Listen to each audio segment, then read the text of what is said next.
Governor ਦੇ ਵਿੱਚ ਵਿਧਾਨ ਸਭਾ ਸਰਕਾਰ ਕਾਉਂਸਲ ਆਫ ਮਿਨਿਸਟਰਸ ਜਿਹੜੇ ਨੇ ਇਹਨਾਂ ਦੇ ਆਸ-ਪਾਸ ਪੱਤਰ ਵਿਹਾਰ ਹੋ ਰਿਹਾ ਹੈ। ਇਹਨੂੰ ਸਾਰੇ ਸੀਨ ਨੂੰ ਤੁਸੀਂ ਕਿਵੇਂ ਵੇਖਦੇ ਹੋ? ਤੁਹਾਡਾ ਤਜਰਬਾ ਇਸ ਤੇ ਕੀ ਕਹਿੰਦਾ ਹੈ? ਪੰਜਾਬ ਦੇ ਲੋਕ ਜਿਹੜੇ ਮੁੱਦਿਆਂ ਨੂੰ ਲੈ ਕੇ ਇਹ ਸਰਕਾਰ ਸੱਤਾ ਦੇ ਵਿੱਚ ਆਈ ਸੀ, ਲੋਕ ਉਹਨਾਂ ਬਾਰੇ ਜਵਾਬ ਮੰਗਦੇ ਵੀ ਉਹਨਾਂ ਦਾ ਜਵਾਬ ਮਿਲਣਾ ਚਾਹੀਦਾ ਵੀ ਉਹਨਾਂ ਦੇ ਉੱਪਰ ਸਰਕਾਰ ਕੀ ਕਾਰਵਾਈ ਕਰ ਰਹੀ ਹੈ। ਜਿਹੜੀ ਪਾਰਟੀ ਕੋਲ 92 ਐਮਐਲਏ ਹੋਣ ਉਹਨਾਂ ਨੂੰ ਕੀ ਲੋੜ ਪਈ ਹੈ, ਕਿਉਂ ਭਰੋਸੇ ਦਾ ਵੋਟ ਲੈਣਾ। ਦੂਜਾ ਜਿਹੜੀ ਗੱਲ ਹੈਗੀ ਆ ਆਪਰੇਸ਼ਨ ਲੋਰਡਸ ਦੀ ਚੱਲਦੀ ਆ, ਉਹਦੇ 'ਚ ਇਹਨਾਂ ਨੇ ਬਕਾਇਦਾ ਮੰਤਰੀਆਂ ਨੇ ਇੱਕ FIR ਜਿਹੜੀ ਪੰਜਾਬ ਦੇ DGP ਕੋਲ ਦਰਜ ਕਰਵਾਈ ਹੈ। ਵੱਖ-ਵੱਖ ਸੂਬਿਆਂ ਦੇ ਵਿੱਚ BJP ਨੇ ਦੂਜੀਆਂ ਪਾਰਟੀਆਂ ਦੇ MLA ਤੋੜੇ ਨੇ। ਇਹ ਹਕੀਕਤ ਆ, ਔਨ ਰਿਕਾਰਡ ਹੈ। ਲੇਟੈਸਟ ਜਿਹੜੀ ਐਗਜ਼ਾਮਪਲ ਆ ਉਹ ਗੋਆ ਦੀ ਹੈ, ਜਿੱਥੇ ਇਹਨਾਂ ਦੀ ਸਰਕਾਰ ਸੀਗੀ BJP ਦੀ, ਉਹਨੂੰ ਲੋੜ ਵੀ ਨਹੀਂ ਸੀਗੀ। ਇਸ ਦੇ ਬਾਵਜੂਦ ਕਾਂਗਰਸ ਦੇ 8 MLA ਤੋੜੇ ਗਏ, ਉਹ ਸ਼ਾਮਲ ਕਰਾਏ ਗਏ ਜਾਂ ਉਹ ਕਿਸ ਮਰਜ਼ੀ ਨਾਲ ਸ਼ਾਮਲ ਹੋਏ, ਉਹ ਆਪਣੀ ਥਾਂ ਦੇ ਉੱਪਰ। ਇਹ ਜਿਹੜੀ ਇਸ ਨੌਨ ਇਸ਼ੂ ਬਣਾਉਣੇ, ਮਤਲਬ ਹੁਣ ਇਸ ਤਰੀਕੇ ਦੀ ਲੜਾਈ ਕਰਨੀ, ਇਸ ਕਿਸਮ ਦਾ ਇੰਪ੍ਰੈਸ਼ਨ ਦੇਣਾ, ਮਤਲਬ ਕਿ ਸਮਥਿੰਗ ਨੌਨ ਸੀਰੀਅਸ ਹੋ ਰਿਹਾ। ਮਤਲਬ ਨਟੰਕੀ ਇੱਕ ਹੋ ਰਹੀ ਆ, ਚੰਡੀਗੜ੍ਹ ਦੇ ਵਿੱਚ ਬੈਠ ਕੇ ਇਸ ਤਰੀਕੇ ਦਾ ਕੰਮਕਾਜ ਹੋ ਰਿਹਾ ਜਿਹਦਾ ਲੋਕਾਂ ਨਾਲ ਬਹੁਤਾ ਸਰੋਕਾਰ ਨਹੀਂ ਰੱਖਦਾ। ਤੋੜ ਭੰਨ ਦੀ ਜਿਹੜੀ ਸਥਿਤੀ ਹੈ ਉਹ ਬਣੀ ਹੋਈ ਹੈ ਦੂਜੀਆਂ ਵਿਰੋਧੀ ਧਿਰਾਂ ਵੱਲੋਂ, ਤੇ ਕਿਉਂਕਿ ਉਹਦੀ ਵੀ ਗੱਲ ਕਰਤੀ, ਇਹਦੀ ਵੀ ਗੱਲ ਕਰਤੀ। ਕਹਿੰਦੇ ਇਸ ਕਰਕੇ ਹੀ ਤਾਂ ਅਸੀਂ ਕੌਨਫੀਡੈਂਸ ਮੋਸ਼ਨ ਆਪਣਾ ਮੂਵ ਕਰ ਰਹੇ ਸੀ, ਤਾਂ ਹੀ ਕਰਕੇ ਤਾਂ ਫਿਰ ਅਸੀਂ ਕੌਨਫੀਡੈਂਸ ਮੋਸ਼ਨ ਲਿਆਉਣ ਵਾਸਤੇ ਸੈਸ਼ਨ ਲੈ ਕੇ ਆਏ ਸੀ। ਇਸ ਸਾਰੀ ਸਥਿਤੀ ਨੂੰ ਤੁਸੀਂ ਕਿਸ ਤਰੀਕੇ ਨਾਲ ਵੇਖਦੇ ਹੋ? ਜਿਹੜੇ 58% ਜਿਹੜੇ ਇਹਨਾਂ ਦੇ ਜਿੱਤੇ ਉਮੀਦਵਾਰ ਨੇ ਜਾਂ ਇਹਨਾਂ ਨੇ ਚੋਣਾਂ ਲੜੀਆਂ ਸੀ, ਉਹ ਦੂਜੀਆਂ ਪਾਰਟੀਆਂ 'ਚੋਂ ਆਏ ਸੀ। ਇਸ ਕਰਕੇ ਉਹਨਾਂ ਦੇ ਵਿੱਚੋਂ BJP ਨਾਲ ਸੰਪਰਕ ਰੱਖ ਲੈਣਾ, ਉਹਨਾਂ ਦੇ ਵਿੱਚੋਂ ਕਾਂਗਰਸ ਨਾਲ ਸੰਪਰਕ ਕਰ ਲੈਣਾ, ਮੈਂ ਇਹਨੂੰ ਕੋਈ ਬਹੁਤ ਵੱਡੀ ਗੱਲ ਨਹੀਂ ਸਮਝਦਾ। ਸਤਿ ਸ਼੍ਰੀ ਅਕਾਲ ਜੀ, ਤੁਸੀਂ ਦੇਖ ਰਹੇ ਹੋ D5 ਚੈਨਲ ਪੰਜਾਬੀ। ਅੱਜ ਗੱਲ ਕੁਝ ਵੱਖ ਜਿਹੀ ਕਰਨੀ ਹੈ। ਕਿਉਂ ਕਰਨੀ ਹੈ? ਕਿਉਂਕਿ ਪੰਜਾਬ ਦੀ ਸਿਆਸਤ ਦੇ ਵਿੱਚ ਉਥਲ-ਪੁਥਲ ਜਿਹੀ ਅਜੀਬ ਤਰੀਕੇ ਦੀ ਹੋਈ ਪਈ ਹੈ। ਸੈਸ਼ਨ ਨੂੰ ਲੈ ਕੇ ਤੁਸੀਂ ਬਹੁਤੀਆਂ ਖਬਰਾਂ ਪੜ੍ਹੀਆਂ ਹੋਣਗੀਆਂ, ਸੁਣੀਆਂ ਹੋਣਗੀਆਂ, TV ਤੇ ਆ ਰਹੀਆਂ ਨੇ, ਅਖਬਾਰਾਂ 'ਚ ਛਪ ਰਹੀਆਂ ਨੇ। ਪਰ ਜੇ ਵਿਧਾਨ ਸਭਾ ਸੈਸ਼ਨ ਦੀ ਗੱਲ ਕਰੀਏ ਤਾਂ ਪਹਿਲੇ ਜਿਹੜਾ 22 ਸਤੰਬਰ ਨੂੰ ਸੈਸ਼ਨ ਹੋਣਾ ਸੀ, ਹੁਣ ਉਹ ਸੈਸ਼ਨ 27 ਸਤੰਬਰ ਲਈ ਬੁਲਾਇਆ ਜਾ ਰਿਹਾ ਹੈ। ਪਰ ਹਜੇ ਉਹਦੇ ਗਵਰਨਰ ਦੀ ਉਸ 'ਤੇ ਮੋਹਰ ਨਹੀਂ ਲੱਗੀ ਹੈ। ਗਵਰਨਰ ਤੇ ਜੇ ਗੱਲ ਕਰੀਏ ਵਿਧਾਨ ਸਭਾ ਤੇ ਹੁਣ ਮੁੱਖ ਮੰਤਰੀ, ਉਹਨਾਂ ਦੇ ਵਿੱਚ ਜਿਹੜਾ ਹੈ ਕੁਝ ਤਨਾਤਨੀ ਦਾ ਮਾਹੌਲ ਜਿਹੜਾ ਉਹ ਦਿਖਾਈ ਦੇ ਰਿਹਾ ਹੈ। ਉਹਦੇ ਵਿੱਚ ਅੱਜ ਗਵਰਨਰ ਨੇ ਇੱਕ ਚਿੱਠੀ ਲਿਖੀ ਹੈ, ਜਿਹੜੇ ਪੰਜਾਬ ਦੇ ਗਵਰਨਰ ਨੇ ਬਨਵਾਰੀ ਲਾਲ ਪੁਰੋਹਿਤ, ਉਹਨਾਂ ਵੱਲੋਂ ਇੱਕ ਚਿੱਠੀ ਲਿਖੀ ਗਈ ਹੈ, ਇੱਕ ਪੱਤਰ ਲਿਖਿਆ ਗਿਆ ਹੈ ਮੁੱਖ ਮੰਤਰੀ ਨੂੰ, ਜਿਨ੍ਹਾਂ ਵਿੱਚ ਉਹਨਾਂ ਨੇ ਕਿਹਾ ਹੈ ਕਿ ਤੁਸੀਂ ਮੇਰੇ ਨਾਲ ਭਾਵੇਂ ਨਾਰਾਜ਼ ਹੋ, ਤੁਹਾਡੀ ਨਾਰਾਜ਼ਗੀ ਹੈਗੀ ਹੈ, ਪਰ ਆਰਟੀਕਲ 163 167 ਐਂਡ 168 168 ਦੋ ਆਰਟੀਕਲ ਨੇ ਜਿਨ੍ਹਾਂ ਦੇ ਆਸ-ਪਾਸ ਮੈਂ ਆਪਣੀ ਗੱਲ ਕਹੀ ਹੈ ਤੇ ਤੁਹਾਡੇ ਤੋਂ ਲਿਸਟ ਮੰਗੀ ਹੈ ਕਿਸ ਚੀਜ਼ ਦੀ। ਵਿਧਾਨਕ ਕਾਰੋਬਾਰ ਜਿਹੜਾ ਉੱਥੇ ਕਾਰਜ ਕੀਤਾ ਜਾਣਾ ਹੈ ਵਿਧਾਨ ਸਭਾ ਦੇ ਵਿੱਚ ਸੈਸ਼ਨਸ ਦੇ ਦੌਰਾਨ, ਉਹਦੇ ਬਾਰੇ ਇਹ ਖਬਰਾਂ ਕੱਲ੍ਹ ਦੀਆਂ ਚੱਲ ਰਹੀਆਂ ਨੇ। ਸਾਰਾ ਮਾਹੌਲ ਕਿਵੇਂ ਬਣਿਆ, ਕਿਉਂ ਮਨਾਹੀ ਕੀਤੀ ਗਈ, ਕੀ ਇਹ ਗੱਲਬਾਤ ਹੈਗੀ ਹੈ, ਸੈਸ਼ਨ ਬੁਲਾਇਆ ਗਿਆ, ਸਭ ਨੂੰ ਪਤਾ ਹੈ। ਲੋਟਸ ਆਪਰੇਸ਼ਨ ਨੂੰ ਲੈ ਕੇ ਗੱਲਬਾਤ ਹੋਈ ਹੈ। ਸਾਡੇ ਨਾਲ ਅੱਜ ਅਸੀਂ ਗੱਲ ਕਰਨੀ ਚਾਹੀਏ ਇਸ ਤੇ ਸਾਡੇ ਨਾਲ ਜਿਹੜੇ ਸਾਡੇ ਮਹਿਮਾਨ ਨੇ ਅੱਜ ਦੇ, ਉਹ ਬਲਵਿੰਦਰ ਸਿੰਘ ਜੰਮੂ ਨੇ, ਪੱਤਰਕਾਰ ਨੇ, ਬਹੁਤ ਸੀਨੀਅਰ ਪੱਤਰਕਾਰ ਨੇ। ਬਹੁਤ ਲੰਮੀ ਪੱਤਰਕਾਰੀ ਦੇ ਵਿੱਚ ਉਹਨਾਂ ਨੇ ਤਕਰੀਬਨ ਅੱਜ ਤੱਕ ਸਾਰੀਆਂ ਜਿਹੜੀਆਂ ਵਿਧਾਨ ਸਭਾ ਦੀਆਂ ਸੈਸ਼ਨ ਨੇ, ਉਹ ਕਾਰਵਾਈਆਂ ਦੇਖੀਆਂ ਨੇ, ਬਹੁਤ ਨਜ਼ਦੀਕ ਤੋਂ ਰਿਪੋਰਟ ਕੀਤੀਆਂ ਨੇ, ਤੇ ਉਹਨਾਂ ਨੂੰ ਪਤਾ ਹੈ ਕਿ ਇਹ ਕਿਸ ਤਰ੍ਹਾਂ ਹੁੰਦਾ, ਕੀ ਤਬਦੀਲੀਆਂ। ਉਹਨਾਂ ਨਾਲ ਗੱਲਬਾਤ ਕਰਦੇ ਹਾਂ। ਸਤਿ ਸ਼੍ਰੀ ਅਕਾਲ ਸਰ। ਸਤਿ ਸ਼੍ਰੀ ਅਕਾਲ ਜੀ।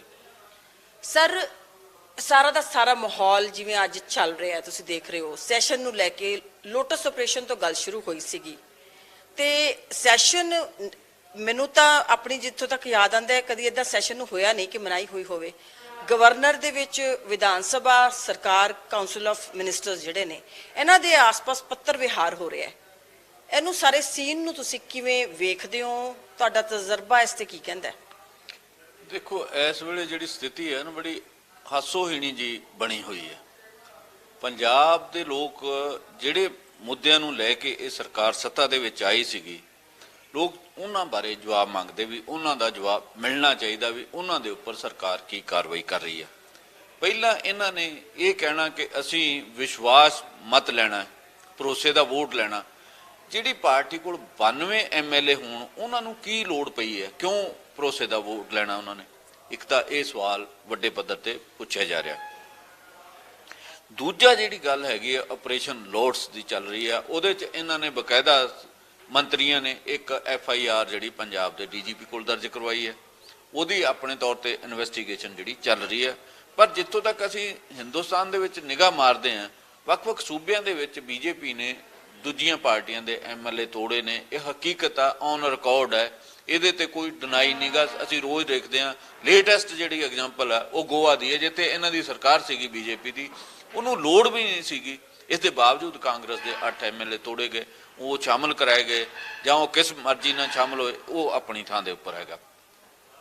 ਸਵਾਲ ਇਹ ਹੈ ਵੀ ਰਾਜਪਾਲ ਸਾਹਿਬ ਨੇ ਜਿਹੜੇ ਬਨਵਾਰੀ ਲਾਲ ਪ੍ਰੋਹਤ ਨੇ, ਉਹਨਾਂ ਨੇ ਜਦੋਂ 20 ਤਰੀਕ ਨੂੰ ਇਹਨਾਂ ਨੇ ਸਰਕਾਰ ਨੇ ਲਿਖਿਆ, ਉਹਨਾਂ ਨੇ ਸੈਸ਼ਨ ਦੀ ਆਗਿਆ ਦੇ ਦਿੱਤੀ ਗਈ। ਹਾਂ, ਇਸ ਤੋਂ ਪਹਿਲਾਂ ਵੀ ਇਵੇਂ ਪਰਮਿਸ਼ਨਾਂ ਮਿਲਦੀਆਂ ਰਹੀਆਂ ਨੇ। ਤੇ ਇਸ ਗੱਲ ਦੀ ਜਿਹੜੇ ਵਿਰੋਧੀ ਧਿਰ ਦੇ ਵਿੱਚ ਜਦੋਂ ਵੀ ਕੋਈ ਧਿਰ ਹੁੰਦੀ ਹੈ, ਜਦੋਂ ਆਮ ਆਦਮੀ ਪਾਰਟੀ ਸੀ, ਇਹ ਲਗਾਤਾਰ ਮੰਗ ਕਰਦੇ ਰਹੇ ਸੀਗੇ ਵੀ ਸੈਸ਼ਨਾਂ ਦਾ ਸਮਾਂ ਵਧਾਇਆ ਜਾਵੇ, ਸੈਸ਼ਨ ਵੱਧ ਹੋਣੇ ਚਾਹੀਦੇ ਆ। ਇਹ ਚੰਗੀ ਗੱਲ ਸੀ ਕਿ ਸੈਸ਼ਨ ਦਾ ਸਮਾਂ ਮਿਲ ਗਿਆ ਸੀਗਾ, ਪਰ ਸੈਸ਼ਨ ਦੇ ਵਿੱਚ ਇਸ਼ੂ ਕੀ ਡਿਸਕਸ ਕਰਨਾ? ਇਹਨਾਂ ਨੇ ਸਿਰਫ ਭਰੋਸੇ ਦਾ ਵੋਟ ਲੈਣ ਲਈ ਸੈਸ਼ਨ ਦਾ ਕੀ ਮਤਲਬ ਰਹਿ ਜਾਂਦਾ? ਠੀਕ ਹੈ, ਮਤਲਬ ਦੇਸ਼ ਦੀ ਪਾਰਲੀਮੈਂਟ ਦੇ ਵਿੱਚ ਵੀ 12 ਵਾਰੀ ਭਰੋਸੇ ਦਾ ਵੋਟ ਲਿਆ ਗਿਆ, ਕੁਝ ਹੋਰ ਵਿਧਾਨ ਸਭਾ 'ਚ ਵੀ, ਲੇਟੈਸਟ ਇਹਨਾਂ ਦਿੱਲੀ 'ਚ ਵੀ ਇਹਨਾਂ ਦੀ ਸਰਕਾਰ ਨੇ ਲਿਆ ਸੀਗਾ ਵੀ ਜਿਹੜੇ MLA ਉਹਨਾਂ ਕਿਹਾ ਵੀ ਸਾਨੂੰ ਇਹ ਸਰਕਾਰ 'ਚ, ਕੇਜਰੀਵਾਲ ਦੀ ਸਰਕਾਰ 'ਚ ਭਰੋਸਾ ਹੈਗਾ, ਉੱਥੇ ਇਹਨਾਂ ਪਾਸ ਕਰਵਾਇਆ। ਉੱਥੇ ਜਿਹੜਾ ਸੈਸ਼ਨ ਆ ਇਸ ਪਰਪਜ਼ ਲਈ ਨਹੀਂ ਸੱਦਿਆ ਗਿਆ, ਇੱਥੇ ਇੱਕ ਪਰਪਜ਼ ਲਈ ਹੀ ਸੱਦਿਆ ਗਿਆ ਸੀ। ਇਹਦੇ ਵਿੱਚ ਜਿਹੜੀਆਂ ਵਿਰੋਧੀ ਪਾਰਟੀਆਂ ਨੇ, ਕਾਂਗਰਸ ਪਾਰਟੀ, BJP, ਹੋਰ ਅਕਾਲੀ ਦਲ, ਇਹ ਸਾਰੇ ਇਕੱਠੇ ਹੋ ਗਏ। ਇਹਨਾਂ ਨੇ ਇਹਦੇ ਵਿੱਚੋਂ BJP ਨੇ ਵੀ, ਇਹਦੇ ਵਿੱਚੋਂ ਕਾਂਗਰਸ ਨੇ ਵੀ ਇੱਕ ਪੱਤਰ ਜਿਹੜਾ ਗਵਰਨਰ ਨੂੰ ਲਿਖਿਆ ਵੀ ਇਹ ਨੌਨ ਇਸ਼ੂ ਦੇ ਉੱਪਰ ਸੈਸ਼ਨ ਹੋ ਰਿਹਾ, ਕੋਈ ਇਹਦੀ ਲੋੜ ਨਹੀਂ ਗੀ, ਇਸ ਕਰਕੇ ਸੈਸ਼ਨ ਨਾ ਸੱਦਿਆ ਜਾਵੇ। ਜਿਹੜੇ ਰਾਜਪਾਲ ਸੀਗੇ, ਉਹਨਾਂ ਨੇ ਜਿਹੜਾ BJP ਦੇ ਜਿਹੜੇ ਸੋਲੀਸਿਟਰ ਜਨਰਲ ਨੇ, ਅਸਿਸਟੈਂਟ ਸੋਲੀਸਿਟਰ ਜਨਰਲ, ਉਹਨਾਂ ਤੋਂ ਰਾਏ ਲਈ ਤੇ ਉਹਨਾਂ ਨੇ ਰਾਏ ਦਿੱਤੀ, ਉਹਦੇ ਤੇ ਕੈਂਸਲ ਕਰ ਦਿੱਤਾ ਗਿਆ। ਇੱਕ ਉਹਦੇ ਤੇ ਇਤਰਾਜ਼ ਜਿਹੜਾ ਇਹਨਾਂ ਦਾ ਹਾਕਮ ਧਿਰ ਦਾ, ਉਹ ਹੈ ਵੀ ਪੰਜਾਬ ਦਾ ਐਡਵੋਕੇਟ ਜਨਰਲ ਹੈ, ਉਹਦੇ ਤੋਂ ਰਾਏ ਲਈ ਜਾਣੀ ਚਾਹੀਦੀ ਸੀਗੀ। ਇਹਦੇ ਤੇ ਰਾਜਪਾਲ ਕੋਲ ਚੁਆਇਸ ਸੀਗੀ ਵੀ ਇੱਕ ਤੋਂ ਵੱਧ ਬੰਦਿਆਂ ਤੋਂ ਵੀ, ਵਕੀਲਾਂ ਤੋਂ ਰਾਏ ਲਈ ਜਾ ਸਕਦੀ। ਆਪਾਂ ਇਹਨਾਂ ਨੇ ਜਿਹੜਾ ਅਸਿਸਟੈਂਟ ਸੋਲੀਸਿਟਰ ਜਨਰਲ, ਉਹਨਾਂ ਤੋਂ ਰਾਏ ਲਈ, ਤੇ ਉਹਦੇ ਨਾਲ ਪੰਜਾਬ ਦੇ ਐਡਵੋਕੇਟ ਕੋਲੋਂ ਵੀ, ਜਨਰਲ ਕੋਲੋਂ ਵੀ ਰਾਏ ਲਈ ਜਾ ਸਕਦੀ ਸੀਗੀ। ਇਹਦੇ ਵਿੱਚ ਜਿਹੜਾ ਇਸ ਕਰਕੇ ਇਹ ਵਾਦ-ਵਿਵਾਦ ਵੱਧ ਗਿਆ। ਜਦੋਂ ਵਾਦ-ਵਿਵਾਦ ਉਸ ਸਮੇਂ ਵਧਿਆ ਜਦੋਂ ਪੰਜਾਬ ਦੇ ਰਾਜਪਾਲ ਨੇ ਉਹਨਾਂ ਦੀ ਰਾਏ ਲੈ ਕੇ ਸੈਸ਼ਨ ਜਿਹੜਾ ਉਹਨੂੰ ਰੱਦ ਕਰ ਦਿੱਤਾ। ਉਹ ਤੋਂ ਬਾਅਦ ਮੀਟਿੰਗ ਹੁੰਦੀ ਪੰਜਾਬ ਕੈਬਨਿਟ ਦੀ। ਵੈਸੇ ਤਾਂ ਜਿਹੜੀ ਹੈ 21 ਤਰੀਕ ਸ਼ਾਮ ਨੂੰ ਸੈਸ਼ਨ ਕੈਂਸਲ ਕੀਤਾ ਗਿਆ, ਜਿਸ ਸਮੇਂ ਪੰਜਾਬ ਦੇ ਦੂਰ ਦਰਾਜ਼ ਦੇ ਜਿਹੜੇ MLA ਉਹ ਚੰਡੀਗੜ੍ਹ ਪਹੁੰਚ ਚੁੱਕੇ ਸੀਗੇ। ਇੰਨੀ ਜਲਦੀ ਸੈਸ਼ਨ ਰੱਦ ਨਹੀਂ ਸੀ ਕੀਤਾ ਜਾਣਾ ਚਾਹੀਦਾ। ਇਹ ਅਨਡੈਮੋਕ੍ਰੈਟਿਕ ਇੱਕ ਐਟੀਟਿਊਡ ਹੈ, ਜਿਹੜਾ ਕਿ ਕੇਂਦਰ ਸਰਕਾਰ ਦਾ ਕਿਹਾ ਜਾਂਦਾ ਵੀ ਉਹਨਾਂ ਦਾ ਅਸੀਂ ਰੋਲ, BJP ਦਾ ਰੋਲ ਹੈ ਮੁੱਖ ਤੌਰ ਤੇ, ਇਸ ਕਰਕੇ ਕੈਂਸਲ ਕਰ ਦਿੱਤਾ ਗਿਆ। ਉਹ ਕਹਿੰਦੇ ਵੀ ਆਪਰੇਸ਼ਨ ਲੋਟਸ ਦਾ ਜਿਹੜਾ ਆਮ ਆਦਮੀ ਪਾਰਟੀ ਰੌਲਾ ਪਾ ਰਹੀ ਹੈ, ਇਹਦੀ ਕੋਈ ਬੁਨਿਆਦ ਨਹੀਂ ਹੈਗੀ, ਇਸ ਨੂੰ ਲੈ ਕੇ ਉਹ ਕਰ ਰਹੇ, ਤੇ ਇਹਦੇ ਖਿਲਾਫ ਹੀ ਇਹਨਾਂ ਨੇ ਭਰੋਸੇ ਦਾ ਵੋਟ ਲੈਣਾ ਸੀਗਾ। ਉਹ ਗੱਲ ਆਪਣੀ ਥਾਂ ਤੇ। ਹੁਣ ਜਿਹੜਾ ਸੈਸ਼ਨ ਇਹਨਾਂ ਸੱਦਿਆ, ਹੁਣ ਇਹਨਾਂ ਕਿਹਾ ਵੀ ਅਸੀਂ ਪਰਾਲੀ ਤੇ, ਬਿਜਲੀ ਤੇ, ਕੁਝ ਹੋਰ ਮੁੱਦਿਆਂ ਤੇ ਸੈਸ਼ਨ ਕਰਨਾ ਚਾਹੁੰਦੇ। ਪੰਜਾਬ ਵਜ਼ਾਰਤ ਨੇ ਇਹਦਾ ਫੈਸਲਾ ਕਰਤਾ। ਫੈਸਲਾ ਜਿਹੜਾ 22 ਤਰੀਕ ਨੂੰ ਜਿਹੜੀ ਕੈਬਨਿਟ ਦੀ ਮੀਟਿੰਗ ਉਹਦੇ 'ਚ ਹੋਇਆ, ਉਹਦੇ ਤੇ ਫੇਰ ਜਿਹੜਾ ਗਵਰਨਰ ਨੇ ਇੱਕ ਚਿੱਠੀ ਲਿਖੀ, ਉਹਨਾਂ ਦੇ ਜਿਹੜੇ ਪ੍ਰਿੰਸੀਪਲ ਸੈਕਟਰੀ ਨੇ ਪੰਜਾਬ ਸਰਕਾਰ ਨੂੰ, ਪੰਜਾਬ ਵਿਧਾਨ ਸਭਾ ਦੇ ਸੈਕਟਰੀ ਨੂੰ ਇੱਕ ਚਿੱਠੀ ਲਿਖੀ ਗਈ ਹੈ। ਅੱਜ ਇੱਕ ਹੋਰ ਨਵੀਂ ਚਿੱਠੀ ਜਿਹੜੀ ਆ ਭੇਜ ਦਿੱਤੀ ਗਈ ਆ।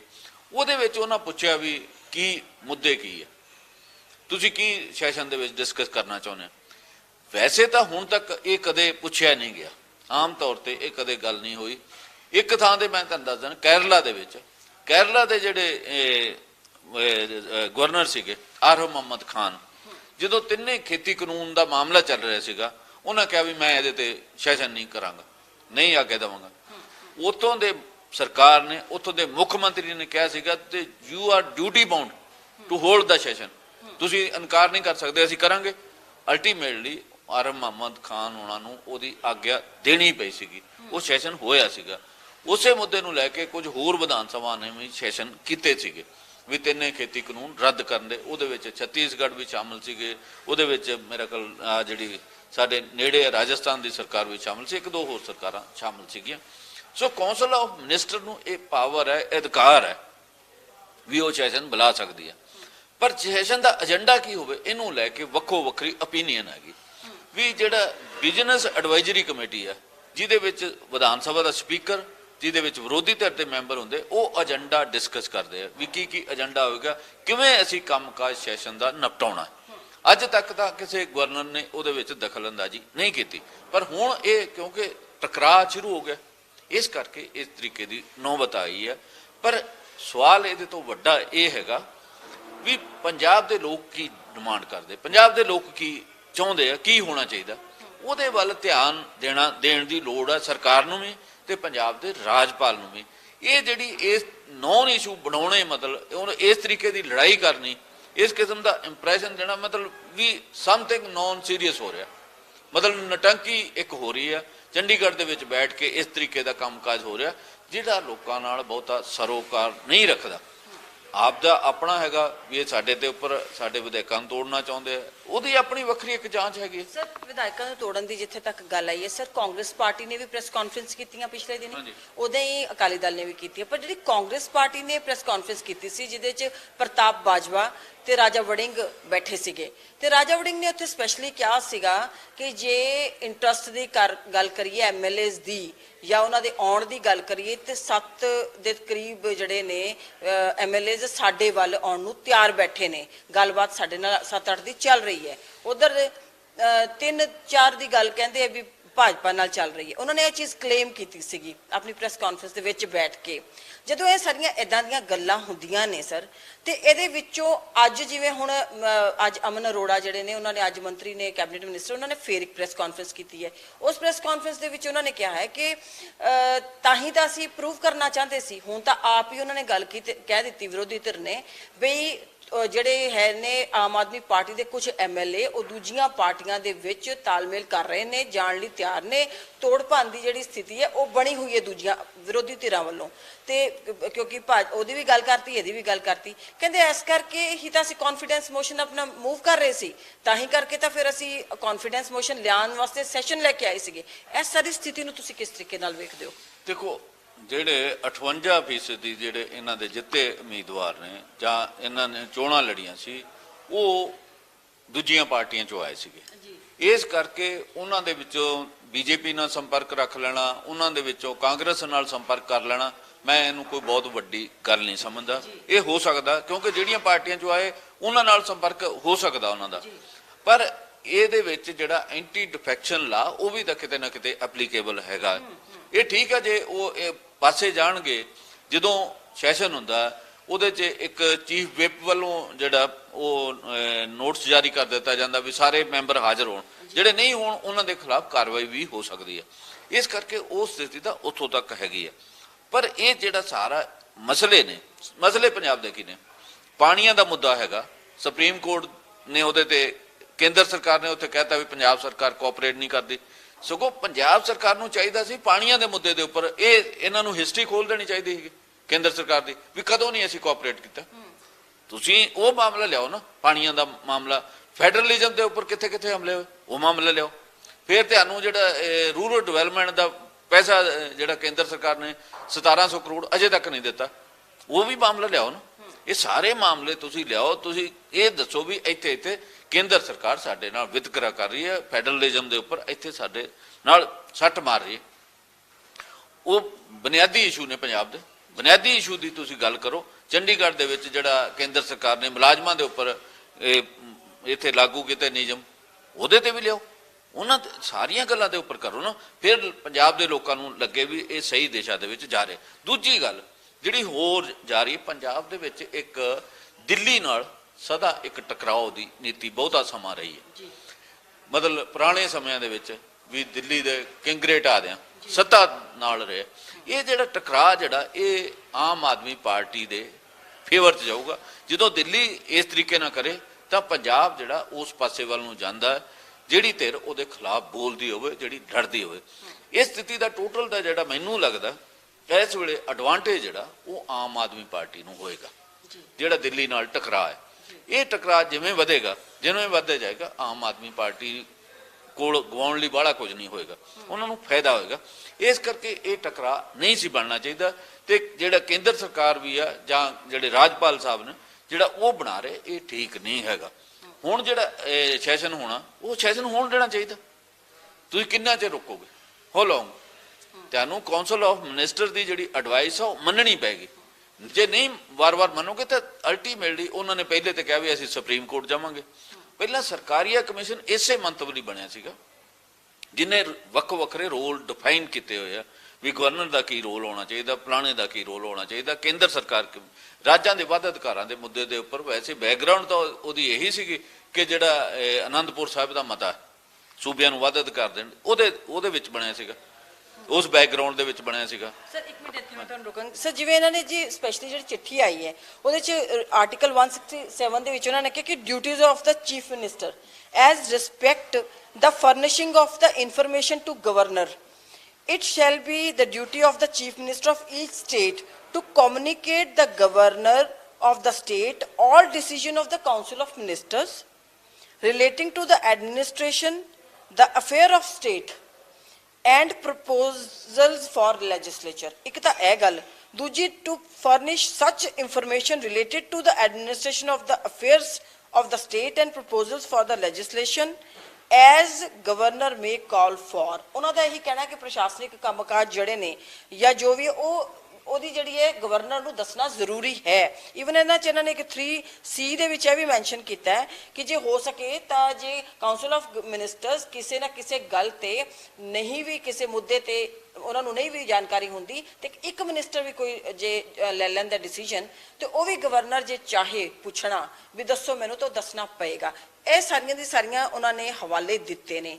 ਤੁਹਾਡਾ ਲੰਬਾ ਤਜਰਬਾ ਰਿਹਾ, ਤੁਸੀਂ ਸ਼ੁਰੂ ਤੋਂ ਦੇਖਿਆ। ਉਹਨਾਂ ਨੇ ਇੱਕ ਜਗ੍ਹਾ ਤੇ ਜਿਹੜਾ ਹੈਗਾ ਆਮ ਆਦਮੀ ਪਾਰਟੀ ਨੇ ਕਾਂਗਰਸ ਨੂੰ ਘੇਰਨ ਦੀ ਕੋਸ਼ਿਸ਼ ਕੀਤੀ ਵੀ ਸੀ ਵੀ ਤੁਹਾਡੇ ਟਾਈਮ ਤੇ ਵੀ ਕੌਨਫੀਡੈਂਸ ਮੋਸ਼ਨ ਐਵੇਂ ਦਾ ਆਇਆ। ਕੌਨਫੀਡੈਂਸ ਮੋਸ਼ਨ ਦੀ ਪ੍ਰੋਵੀਜ਼ਨ ਨਹੀਂ ਹੈਗੀ, ਨਾਨ ਕੌਨਫੀਡੈਂਸ ਮੋਸ਼ਨ ਦੀ ਪ੍ਰੋਵੀਜ਼ਨ ਹੈਗੀ ਹੈ। ਤੁਸੀਂ ਲੰਬੇ ਸਮੇਂ ਤੋਂ ਪ੍ਰੋਸੀਡਿੰਗਸ ਦੇਖਦੇ ਆ ਰਹੇ ਹੋ, ਕਿੱਦਾਂ ਦਾ ਮਤਲਬ ਇਹ ਮਾਹੌਲ, ਤੇ ਤੁਹਾਨੂੰ ਯਾਦ ਆਉਂਦਾ ਕੋਈ ਵੀ ਇਹੋ ਜਿਹੇ ਕਦੀ ਉਦਾਹਰਣ ਜਾਂ ਇਹੋ ਜਿਹੀ ਕੋਈ ਗੱਲਬਾਤ ਕਦੀ ਪਹਿਲੇ ਇੰਨੀਆਂ ਸੈਸ਼ਨਾਂ 'ਚ ਹੋਈ ਹੋਵੇ? ਪੰਜਾਬ ਦੇ ਵਿੱਚ ਇਹੋ ਜਿਹਾ ਨੌਬਤ ਪਹਿਲਾਂ ਕਦੇ ਨਹੀਂ ਆਈ। ਉਹਦਾ ਵਿਰੋਧੀ ਧਿਰ ਨੋ ਕੌਨਫੀਡੈਂਸ ਦਾ ਮਤਾ ਲਿਆਉਂਦੀ ਹੁੰਦੀ ਸੀ, ਬੇਭਰੋਸਗੀ ਦਾ ਮਤਾ ਪੇਸ਼ ਕਰਦੀ ਹੁੰਦੀ ਸੀ, ਜਿਹਦੇ ਤੇ ਬਹਿਸ ਹੁੰਦੀ ਸੀ। ਉਹ ਵੀ ਬਹਿਸ ਜਿਹੜੀ ਹੈ 6 ਮਹੀਨਿਆਂ ਤੋਂ ਸਮੇਂ 'ਚ ਹੋਣੀ ਚਾਹੀਦੀ ਹੈ। ਤੇ ਹੁਣ ਜਿਹੜਾ ਇਹੋ ਜਿਹੀ ਅਜੇ ਕੋਈ ਸਥਿਤੀ ਨਹੀਂ। ਇਹ ਸਰਕਾਰ ਨੂੰ ਤਾਂ ਬਣਿਆ ਜੁਮਾ ਅਜੇ 6 ਮਹੀਨੇ ਵੀ ਨਹੀਂ ਹੋਏ, 6 ਮਹੀਨੇ ਹੋਏ ਹਾਰਡਲੀ, ਤੇ ਉਹਦੇ ਵਿੱਚ ਨੋ ਕੌਨਫੀਡੈਂਸ ਵਾਲਾ ਮਾਮਲਾ ਤਾਂ ਕਿਸੇ ਨੇ ਪੇਸ਼ ਕੀਤਾ ਹੀ ਨਹੀਂਗਾ। ਇਹ ਤਾਂ ਆਪਣੇ ਆਪ ਹੀ ਖੁਦ ਜਿਹੜਾ ਇੱਕ ਇਹ ਲੈ ਕੇ ਆ ਰਹੇ ਮਤਾ ਇਹ ਲਿਆਉਣਾ ਚਾਹੁੰਦੇ ਆ, ਇਹ ਦਿਖਾਉਣਾ ਚਾਹੁੰਦੇ। ਮਤਲਬ ਇਹਨਾਂ ਦਾ ਵੀ ਜਿਹੜਾ ਮੰਤਵ ਹੈਗਾ ਉਹ ਆਉਣ ਵਾਲੀਆਂ ਲੋਕ ਸਭਾ ਚੋਣਾਂ ਜਾਂ ਨਾਲ ਸਾਡੇ ਦੋ ਗੁਆਂਢੀ ਸੂਬਿਆਂ 'ਚ ਚੋਣ, ਇੱਕ ਹਿਮਾਚਲ ਚੋਣਾਂ ਹੋਣੀਆਂ ਜਾਂ ਗੁਜਰਾਤ 'ਚ ਚੋਣਾਂ ਹੋਣੀਆਂ, ਇਹਨਾਂ ਦਾ ਮੰਤਵ ਵੀ ਉਸ ਤਰੀਕੇ ਦਾ ਹੈਗਾ। ਇਹਦੇ ਵਿੱਚ ਮਸਲਾ ਇਹੀ ਹੈ, ਜਿਹੜਾ ਜਦੋਂ ਠੀਕ ਚੱਲਦੀ ਹੋਵੇ ਉਦੋਂ ਗਵਰਨਰ ਕਦੇ ਨਹੀਂ ਪੁੱਛੇਗਾ ਵੀ ਕੀ ਹੋ ਰਿਹਾ ਨਹੀਂ ਹੋ ਰਿਹਾ। ਉਹ ਵੀ ਮਸਤੀ 'ਚ ਆਪਣੇ ਲੰਮੀ ਤਾਣ ਕੇ ਸੌਣ ਵਾਲੀ ਗੱਲ ਹੁੰਦੀ ਹੈ, ਉਦੋਂ ਨਹੀਂ ਗੱਲ ਹੁੰਦੀ। ਵੈਸੇ ਜਿੰਨੇ ਵੀ ਬਿੱਲ ਜਿਹੜੇ ਆ ਜੋ ਕੇਂਦਰ ਨਾਲ ਸੰਬੰਧਿਤ ਹੋਣ, ਬਹੁਤ ਸਾਰੇ ਮਸਲਿਆਂ ਤੇ ਜਿਹੜੀ ਕਾਉਂਸਲ ਆਫ ਮਿਨਿਸਟਰ ਆ ਜਾਂ ਮਨੀ ਬਿੱਲ ਆ, ਉਹ ਗਵਰਨਰ ਤੋਂ ਬਿਨਾਂ ਹੋ ਹੀ ਨਹੀਂ ਸਕਦਾ। ਗਵਰਨਰ ਨੂੰ ਇਹ ਰਾਈਟ ਆ ਇਨਫੋਰਮੇਸ਼ਨ ਲੈ ਸਕਦਾ, ਪਰ ਟੋਟਲ ਕੱਲੇ ਲੈਜਿਸਲੇਸ਼ਨ ਦੇ ਵਿੱਚ ਕੱਲੇ ਕੈਬਨਿਟ ਕੀ ਕਰਦੀ ਹੈ ਉਹਦੀ ਜਾਣਕਾਰੀ ਅਜੇ ਤੱਕ ਕਦੇ ਇਸ ਤਰੀਕੇ ਦਾ ਨਹੀਂ ਹੋਇਆ। ਹੁਣ ਦੋਨੇ ਤਰ੍ਹਾਂ ਕੰਸਟੀਟਿਊਸ਼ਨ ਪੋਜੀਸ਼ਨਾਂ ਤੇ ਆਉਣਗੀਆਂ ਵੀ ਕੀ ਅਸੀਂ ਦੇਣਾ ਕੀ ਨਹੀਂ ਦੇਣਾ। ਸਰਕਾਰ ਨੇ ਮੋੜਵਾਂ ਜਵਾਬ ਦਿੱਤਾ ਵੀ ਅਸੀਂ ਜਿਹੜਾ ਲੈਜਿਸਲੇਟਿਵ ਬਿਜ਼ਨਸ ਹੈ ਵਿਧਾਨ ਸਭਾ ਦੇ ਵਿੱਚ ਕੀ ਕਰਨਾ, ਇਹ ਸਪੀਕਰ ਤੇ ਵਿਰੋਧੀ ਜਿਹੜੀ ਬਿਜ਼ਨਸ ਐਡਵਾਈਜ਼ਰੀ ਕਮੇਟੀ ਉਹਨੇ ਫੈਸਲਾ ਕਰਨਾ। ਪਰ ਇੱਕ ਮੋਟਾ ਗੱਲ ਜਿਹੜੀ ਹੈ ਉਹ ਹੁੰਦੀ ਆ ਵੀ ਆ ਜਿਹੜਾ ਸੈਸ਼ਨ ਸੱਦਿਆ ਗਿਆ ਇਹ ਕਿਸ ਪਰਪਸ ਲਈ ਹੈ। 2 ਸੈਸ਼ਨ ਜਾਂ 3 ਸੈਸ਼ਨ ਹੁੰਦੇ ਆ। ਇੱਕ ਜਿਹੜਾ ਬਜਟ ਸੈਸ਼ਨ ਅਸੀਂ ਕਹਿ ਦਿੰਦੇ ਉਹ ਜਿਹੜਾ 8-10 ਦਿਨ ਦਾ ਹੁੰਦਾ, ਉਹਦਾ ਏਜੰਡਾ ਡਿਫਾਈਨਡ ਹੁੰਦਾ। ਫਿਰ ਉਹਦੇ ਨਾਲ ਕਿੰਨੇ ਬਿੱਲ ਹੋਰ ਪੇਸ਼ ਹੋਣਗੇ ਉਹਨਾਂ ਦੀ ਮੋਟੀ ਜੀ ਜਾਣਕਾਰੀ ਦੇ ਦਿੱਤੀ ਜਾਂਦੀ। ਉਹਦੀਆਂ ਬਰੀਕੀਆਂ ਨਿਟੀ ਗ੍ਰਿਟੀ ਕਦੇ ਵੀ ਨਹੀਂ ਦਿੱਤੀ ਜਾਂਦੀ। ਇਹ ਉਹ ਤੋਂ ਬਾਅਦ ਨੈਕਸਟ ਜਿਹੜਾ ਮੌਨਸੂਨ ਸੈਸ਼ਨ ਹੁੰਦਾ ਜਾਂ ਇੱਕ ਇਨ ਬਿਟਵੀਨ ਕੋਈ ਹੋਰ ਵੀ ਕਰ ਲਿਆ ਜਾਂਦਾ। ਇਹ 2 ਕੀਤੇ ਜਾਂਦੇ, 2 ਤਾਂ ਮੈਂਡੇਟਰੀ ਨੇ 6 ਮਹੀਨਿਆਂ ਦੇ ਵਕਤ, 3 ਵੀ ਤੁਸੀਂ ਕਰ ਸਕਦੇ ਹੋ, 4 ਵੀ ਤੁਸੀਂ ਕਰ ਸਕਦੇ ਹੋ। ਇਹ ਸੈਸ਼ਨ ਕੀਤੇ ਜਾ ਸਕਦੇ ਆ, ਪਰ ਪਹਿਲਾਂ ਇਹੋ ਜਿਹਾ ਕੋਈ ਰਿਹਾ ਨਹੀਂਗਾ। ਇਸ ਕਰਕੇ ਇਹ ਹੁਣ ਨਵੀਂ ਸਥਿਤੀ ਜਿਹੜੀ ਆ ਇੱਥੇ ਪੈਦਾ ਹੋਈ ਹੈ। ਇਹ ਟਕਰਾਅ ਵਾਲੀ ਸਥਿਤੀ ਇੱਥੇ ਹੀ ਨਹੀਂ, ਹੋਰ ਥਾਵਾਂ ਦੇ ਉੱਪਰ ਵੀ। ਬੰਗਾਲ ਦੇ ਵਿੱਚ ਜਿਹੜੇ ਹੁਣ ਉਪ ਰਾਸ਼ਟਰਪਤੀ ਬਣ ਗਏ ਉੱਥੇ ਵੀ ਇਹ ਸਥਿਤੀ ਪੈਦਾ ਹੋਈ ਸੀ। ਮਮਤਾ ਬੈਨਰਜੀ ਤੇ ਗਵਰਨਰ ਦੀ ਟਕਰਾਅ ਹੋਇਆ ਸੀਗਾ। ਕੇਰਲਾ ਦੇ ਵਿੱਚ ਅੱਜ ਵੀ ਹੈਗਾ। ਜਿਹੜੇ ਉੱਥੋਂ ਦੇ ਮੁੱਖ ਮੰਤਰੀ ਨੇ ਤੇ ਜਿਹੜੇ ਉੱਥੋਂ ਦੇ ਗਵਰਨਰ, ਉਹਨਾਂ ਦੇ ਵਿਚਾਲੇ ਅੱਜ ਵੀ ਘੈਂਸ ਹੋ ਰਹੀ ਹੈ।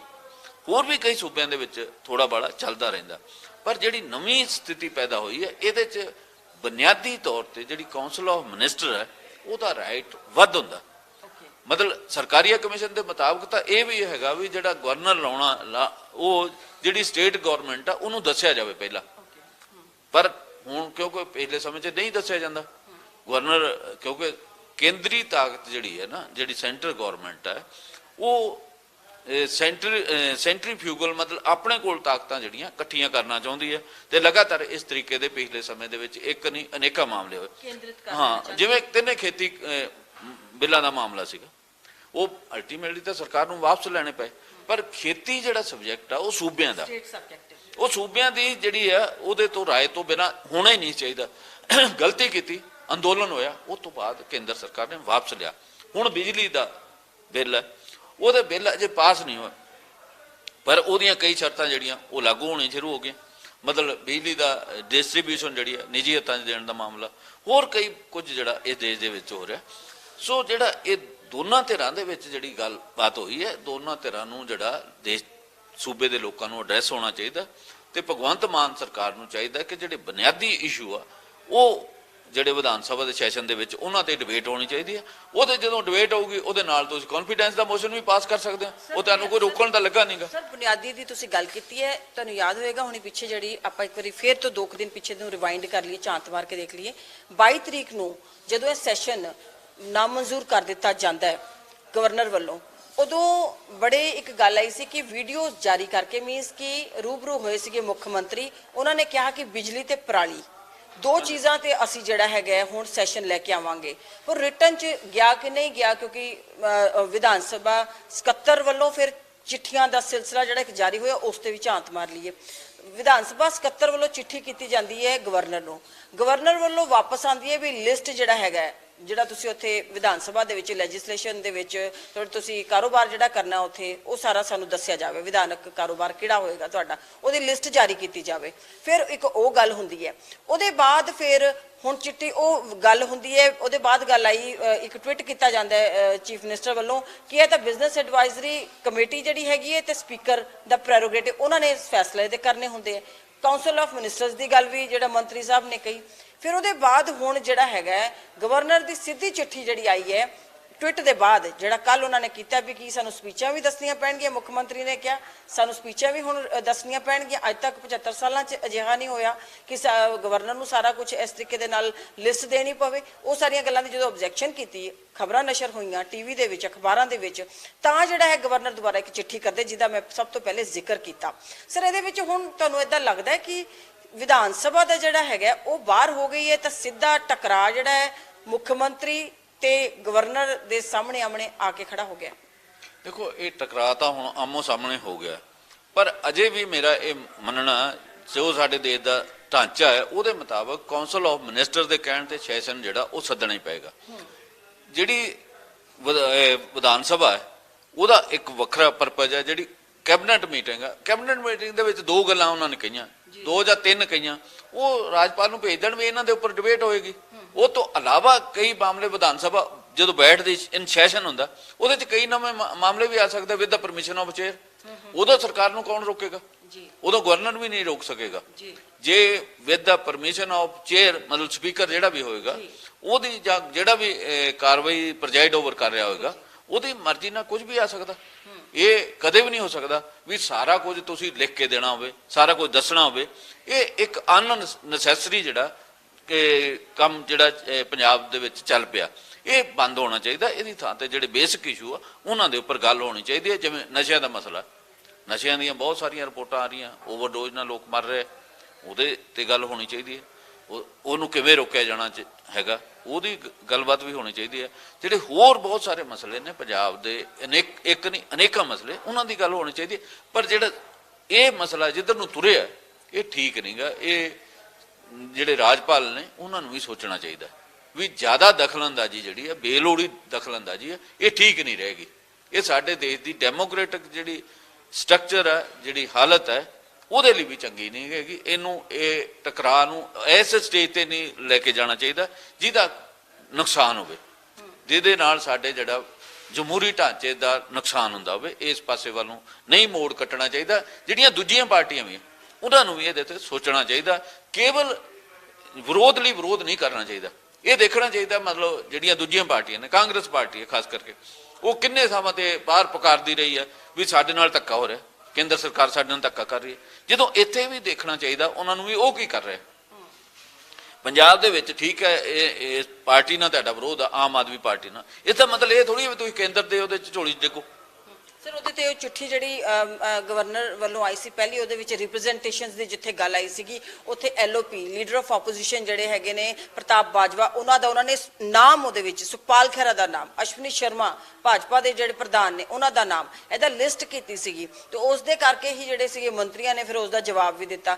ਮਤਲਬ ਕਿ ਉਹਦੇ ਬਾਅਦ ਜਦੋਂ ਅਸੀਂ ਪ੍ਰਤਾਪ ਬਾਜਵਾ ਨਾਲ ਵੀ ਇਸ ਤੇ ਗੱਲਬਾਤ ਕੀਤੀ ਤਾਂ ਉਹਨਾਂ ਨੇ ਕਿਹਾ ਕਿ ਇਹਨਾਂ ਨੇ ਲਾਅ ਨਹੀਂ ਪੜ੍ਹਿਆ, ਕਾਨੂੰਨ ਤੇ ਜਿਹੜਾ ਕਨਸਟੀਟਿਊਸ਼ਨ ਹੈਗਾ ਉਹਦੇ ਵਿੱਚ ਆਹ ਚੀਜ਼ਾਂ ਲਿਖੀਆਂ, ਉਹ ਵੀ ਕਿਤਾਬ ਦਿਖਾ ਰਹੇ ਸੀ, ਜਿਹੜੀ ਸੰਵਿਧਾਨ ਦੀ ਕਿਤਾਬ ਦਿਖਾ ਰਹੇ ਸੀ। ਜਿਹੜੇ ਵਿਰੋਧੀ ਧਿਰਾਂ ਨੇ ਵੈਸੇ ਕਹਿੰਦੇ ਸਾਨੂੰ ਸੈਸ਼ਨ ਨੂੰ ਲਾਉਣ 'ਚ ਕੋਈ ਪ੍ਰੋਬਲਮ ਨਹੀਂ ਹੈ, ਜਿਹੜੇ ਉਹਨਾਂ ਦੇ ਟਵਿੱਟ ਵੀ ਆ ਰਹੇ ਆ ਜਾਂ ਉਹਨਾਂ ਦੀ ਖਬਰਾਂ ਵੀ ਆਪਾਂ ਪੜ੍ਹੇ, ਉਹਦੇ 'ਚ ਉਹਨਾਂ ਨੇ ਕਿਹਾ ਕਿ SYL ਤੇ ਤੁਸੀਂ ਲੈ ਕੇ ਆਓ, ਨਸ਼ਿਆਂ ਤੇ ਲੈ ਕੇ ਆਓ, ਬਾਕੀ ਜਿਹੜੀ ਲਾਅ ਐਂਡ ਆਰਡਰ ਦੀ ਸਥਿਤੀ ਹੋਈ ਪਈ ਹੈ, ਰੈਗੂਲਰਾਈਜੇਸ਼ਨ ਆਫ EMPLOYEES ਹੈ, ਬਾਕੀ ਜਿਹੜੇ ਮੁੱਦੇ ਨੇ ਉਹਨਾਂ ਤੇ ਲੈ ਕੇ ਆਓ ਤੁਸੀਂ, ਤੇ ਉਹਦੇ ਤੇ ਸਾਨੂੰ ਕੋਈ ਉਹ ਨਹੀਂ ਹੈਗੀ। ਤੇ ਇਸ ਨੂੰ ਕਿਸ ਤਰੀਕੇ ਨਾਲ ਦੇਖਦੇ ਹੋ ਕਿ ਵਿਰੋਧੀ ਧਿਰਾਂ ਦਾ ਰੋਲ ਜਿਹੜਾ ਹੈਗਾ ਇਸ ਟਾਈਮ ਕਿੱਦਾਂ ਦਾ ਪੋਸੀਬਲ, ਜਦਕਿ ਉਹਨਾਂ ਨੇ ਜੇ ਪ੍ਰਤਾਪ ਬਾਜਵਾ ਨਾਲ ਗੱਲ ਕੀਤੀ ਉਹਨਾਂ ਨੇ ਆ ਵੀ ਗੱਲ ਕਹੀ, ਬਿਲਕੁਲ ਕਹਿੰਦੇ ਕਿ ਇੱਕ ਦਿਨ ਦਾ ਜਿਹੜਾ ਸੈਸ਼ਨ ਕੌਨਫੀਡੈਂਸ ਮੋਸ਼ਨ ਲੈ ਕੇ ਆ ਰਹੇ ਸੀਗੇ ਉਹਦੇ ਵਿੱਚ ਪੰਜਾਬ ਦੇ ਪੱਲੇ ਕੀ ਪੈਂਦਾ ਸੀਗਾ, ਉਹ ਤਾਂ ਸਿਰਫ ਆਪਣੀ ਵਾਹਵਾਹੀ ਲੁੱਟਣ ਜਾਂ ਵੀ ਅਸੀਂ ਸਥਿਰ ਹੈਗੇ ਉਹੀ ਗੱਲ ਹੋ ਰਹੀ ਸੀ। ਜਿਹੜੀ ਰੈਗੂਲਾਈਜੇਸ਼ਨ ਆਫ EMPLOYEES ਹੈਗੀ, ਮੁਲਾਜ਼ਮਾਂ ਨੂੰ ਰੈਗੂਲਰ ਕਰਨਾ, ਉਹ 2 ਅਸੈਂਬਲੀਆਂ ਪੰਜਾਬ ਦੀਆਂ ਨੇ ਪਾਸ ਕੀਤਾ।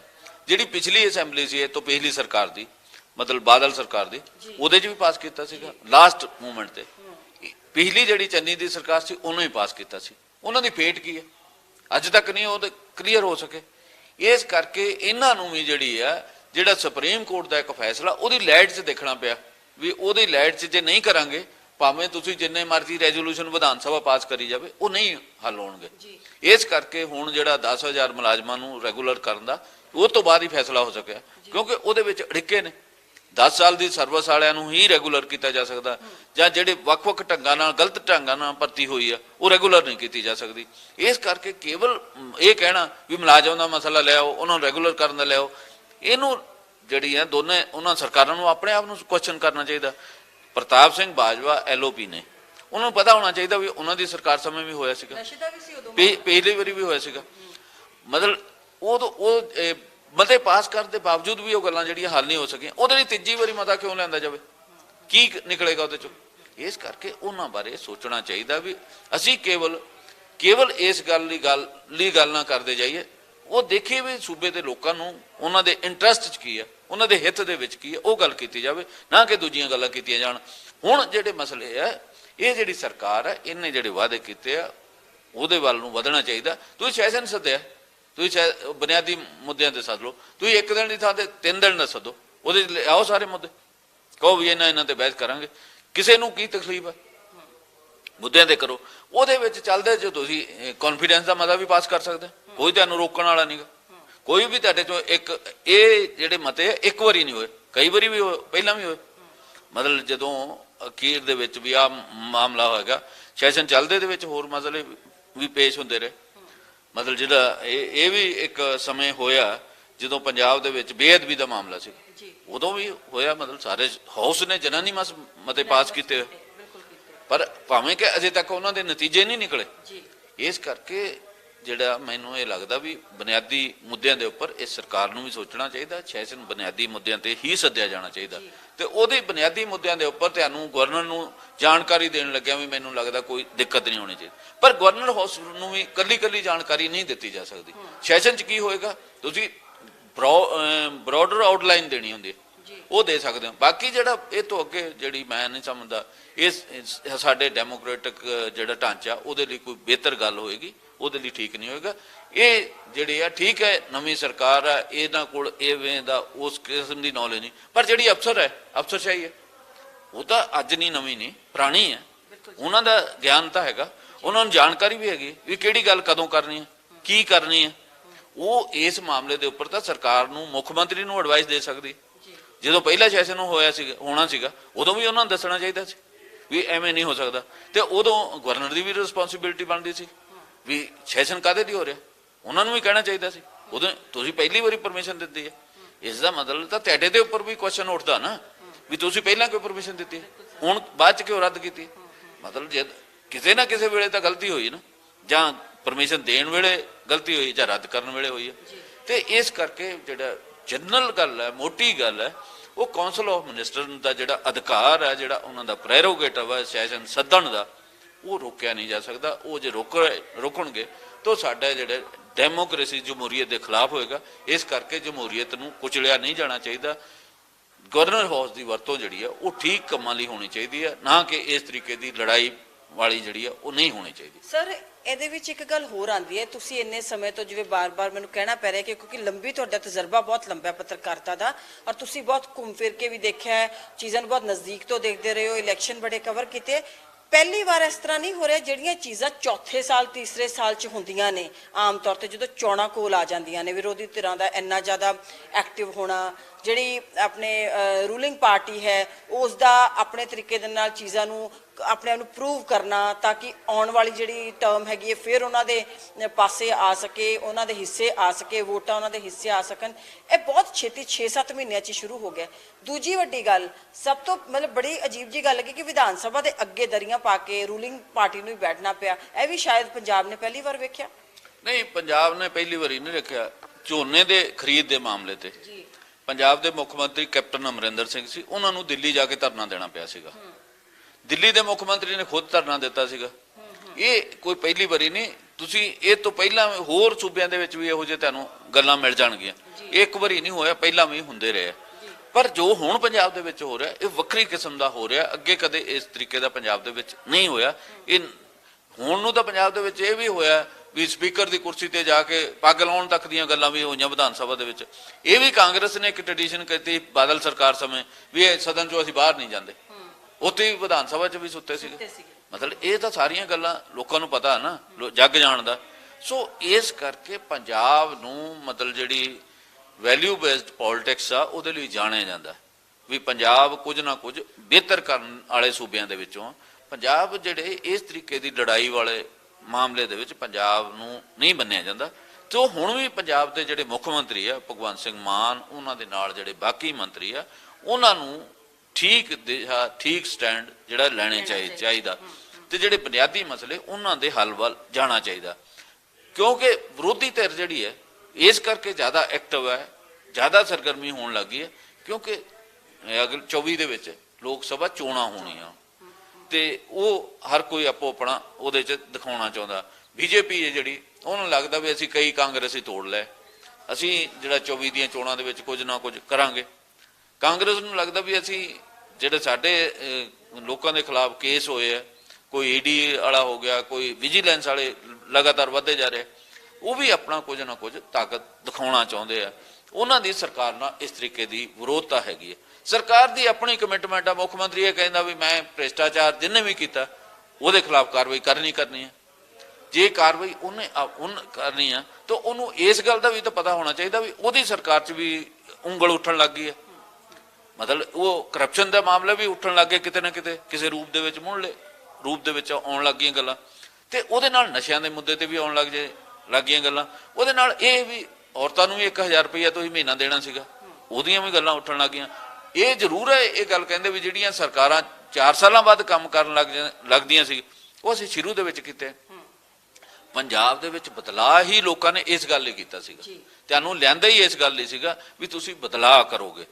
ਬਦਲਾਅ ਜੇ ਨਹੀਂ ਆਇਆ ਤਾਂ ਇਸ ਕਰਕੇ ਜਿਹੜਾ ਸੰਗਰੂਰ ਬਾਈ ਇਲੈਕਸ਼ਨ 'ਚ ਕੀ ਹੋਇਆ, ਕਿਉਂ ਲੋਕਾਂ ਨੇ ਇੱਕਦਮ ਇਹਨਾਂ ਦੇ ਖਿਲਾਫ ਹੋਏ, ਕਿਉਂ ਮਤਲਬ ਇਸ ਪਾਸੇ ਵੱਲ ਨੂੰ ਗਏ। ਇਹ ਗੱਲਾਂ ਧਿਆਨ 'ਚ ਰੱਖਣੀਆਂ ਚਾਹੀਦੀਆਂ। ਕੇਵਲ ਇਸ ਤਰੀਕੇ ਦਾ ਨੌਨ ਇਸ਼ੂ ਜਿਹੜੇ ਆ ਇਹ ਬਣਾਉਣ ਨਾਲ ਕੋਈ ਗੱਲ ਬਹੁਤੀ ਬਣਨੀ ਨਹੀਂ ਗੀ। ਠੀਕ ਹੈ, ਕੌਨਫੀਡੈਂਸ ਦਾ ਮਾਮਲਾ ਹੈਗਾ, ਪਰ ਅਜੇ ਮੈਨੂੰ ਨਹੀਂ ਲੱਗਦਾ ਇਹਨਾਂ ਨੂੰ ਕੋਈ ਕੌਨਫੀਡੈਂਸ ਲੈਣ ਦੀ ਕੋਈ ਲੋੜ ਸੀਗੀ। ਵਿਰੋਧੀ ਪਾਰਟੀ ਕੀ ਕਹਿੰਦੀ, ਕਾਂਗਰਸ ਕੀ ਕਹਿੰਦੀ, ਤੁਸੀਂ ਉਹਨਾਂ ਵੱਲੋਂ ਜੋ ਕਹਿੰਦੇ ਉਹਨਾਂ ਦੇ ਕਹਿਣ ਤੇ ਥੋੜੀ ਚੱਲਣਾ, ਜਾਂ ਬੀਜੇਪੀ ਕੀ ਕਹਿੰਦੀ ਤੁਸੀਂ ਉਹਨਾਂ ਦੇ ਕਹਿਣ ਤੇ ਥੋੜੀ ਚੱਲਣਾ। ਤੁਸੀਂ ਇਹ ਦੇਖਣਾ ਵੀ ਤੁਸੀਂ ਵਾਅਦਾ ਕੀ ਕੀਤਾ ਸੀਗਾ, ਲੋਕਾਂ ਨਾਲ ਵਾਅਦੇ ਕੀ ਕੀਤੇ ਸੀਗੇ, ਦਿਸ਼ਾ ਕੀ ਬਣਦੀ। ਤੁਸੀਂ ਦਿਸ਼ਾ ਬਣਾਉਣੀ ਹੈ, ਨਾ ਕਿ ਤੁਹਾਨੂੰ ਵਿਰੋਧੀ ਕੀ ਕਹਿੰਦੇ ਉਹਨਾਂ ਦੇ ਮੁਤਾਬਕ ਚੱਲਣਾ। ਉਹਨਾਂ ਦੇ ਤੁਸੀਂ ਜਵਾਬ ਦੇਣੇ ਆ ਵੀ ਉਹ ਗਲਤ ਕਿੱਥੇ ਆ, ਠੀਕ ਕਿੱਥੇ ਆ।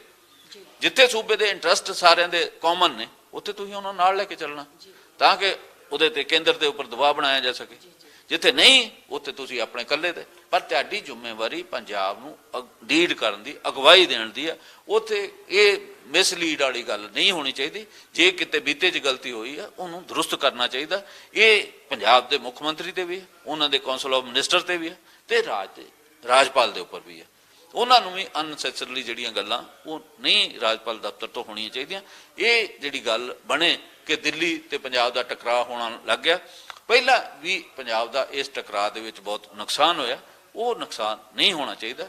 ਇਹ ਜਿਹੜੀਆਂ ਛੋਟੀਆਂ ਛੋਟੀਆਂ ਗੱਲਾਂ ਇਹਨਾਂ ਨੂੰ ਪਾਸੇ ਰੱਖਣਾ ਚਾਹੀਦਾ।